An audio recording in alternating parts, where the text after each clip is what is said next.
Monsieur le protecteur du citoyen, Monsieur le protecteur adjoint du citoyen, Monsieur le directeur général de l'Office de la protection du citoyen, Monsieur le conseiller électoral provisoire, Monsieur le coordonnateur de l'URES au sein de l'OPC, chers journalistes, chers cadres de l'Office de la protection du citoyen, Monsieur le formateur, Mesdames et Messieurs, bonjour.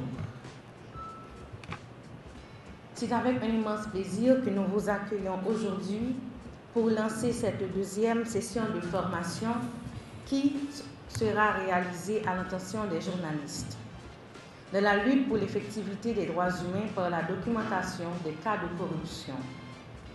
Ce projet est mené en partenariat avec l'Office de la protection du citoyen, l'OPC, et le Programme des Nations Unies pour le développement, le PNUD.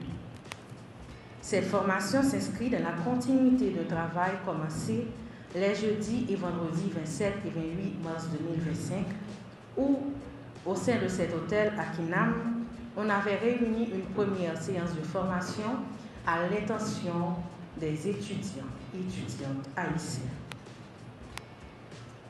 Avant même de commencer cette session de formation, permettez-moi de vous demander de vous mettre debout pour l'audition de l'hymne national, la Dessalinienne, symbole de notre engagement envers Haïti pour une société juste et équitable.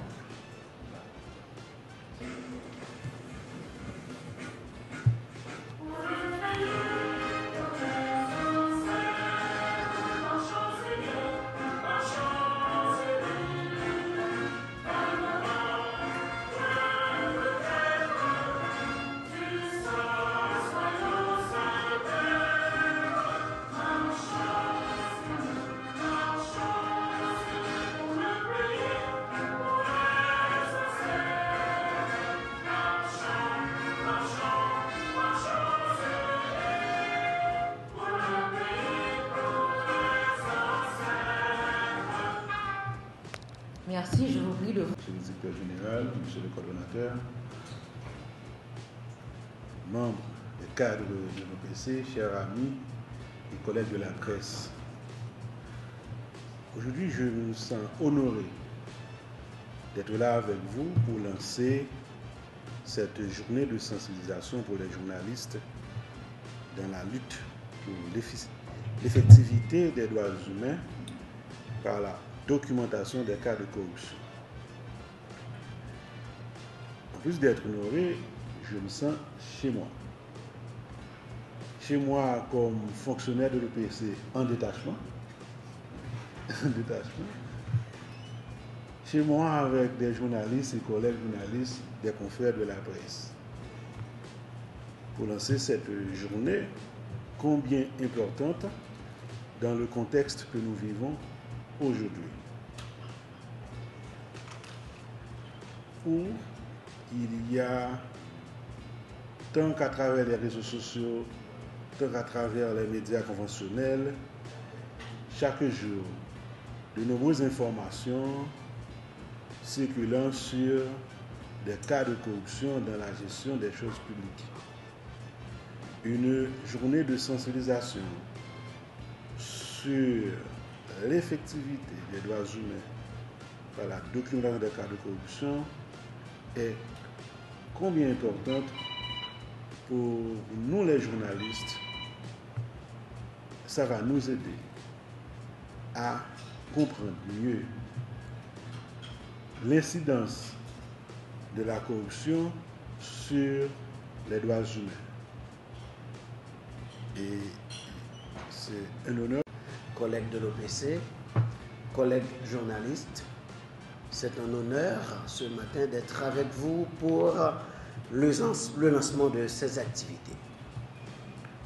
Je voudrais commencer par vous dire que dans un narratif de présentation de l'instrumentum relatif à la Convention des Nations Unies contre la corruption, Kofi Annan en établit ceci.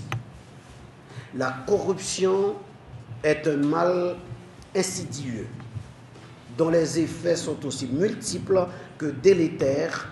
Elle sape la démocratie et l'état de droit, entraîne des violations des droits de l'homme, fasse le jeu des marchés, nuit à la qualité de la vie et crée un terrain propice à la criminalité organisée, au terrorisme et d'autres phénomènes qui menacent l'humanité. En effet, dans ce narratif, M. Kofi Annan mérite de saisir la corruption dans sa dimension plurielle. Il survole de manière simple, mais totale, tous les champs de fermentation possible du phénomène dans un cadre étatique tenant compte de son caractère protéiforme et multiforme.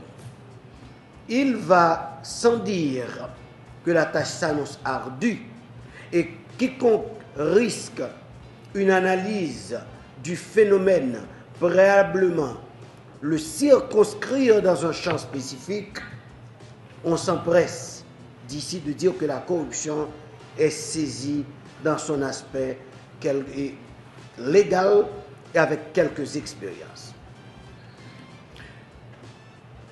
J'aimerais vous dire qu'en guise d'introduction et même de conclusion, pour ne pas vous garder longtemps parce que vous allez apprendre des choses sur la corruption, que la corruption est devenue, en ce début du XXIe siècle, un sujet de préoccupation planétaire, omniprésente depuis la nuit des temps dans toutes les formes des rapports humains, naguère se dérobant du projecteur des médias, les miracles actuels des multiples moyens de communication la met au banc des accusés de nombre de maux dont souffre l'humanité.